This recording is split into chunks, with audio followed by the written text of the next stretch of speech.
Hello guys, this is very important question from class 10th physics.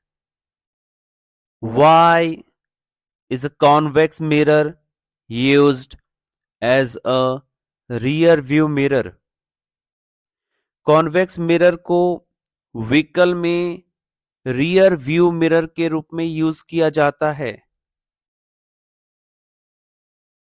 Convex mirror हमेशा virtual, erect और diminished image बनाता है।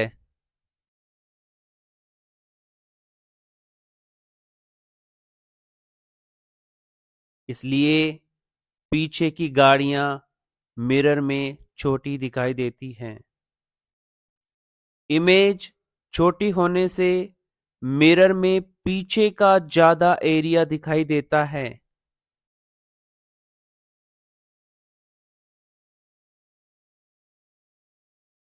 इस कारण convex mirror wider field of view देता है।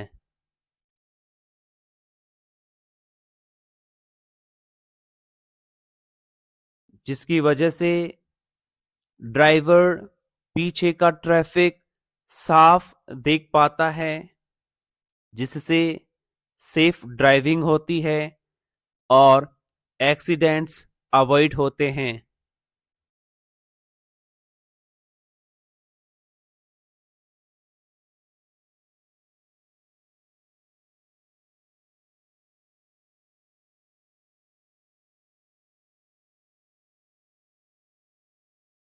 Hello guys, this is very important question from class 10th physics. State the laws of reflection of light. जब light किसी स्मूथ सरफेस या मिरर पर गिरती है तो वह वापस लौट आती है। इस प्रक्रिया को रिफ्लेक्शन ऑफ लाइट कहते हैं। जो लाइट मिरर पर आती है उसे इंसिडेंट रे कहते हैं और जो लाइट मिरर से वापस जाती है उसे रिफ्लेक्टेड रे कहते हैं।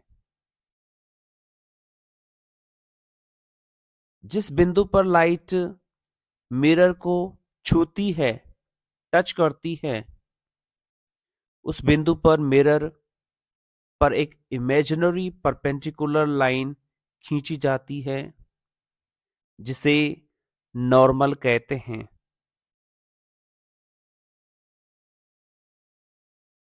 पहला नियम यह बताता है कि इंसिडेंट रे, रिफ्लेक्टेड रे और नॉर्मल तीनों एक ही प्लेन में होते हैं, इन द सेम प्लेन।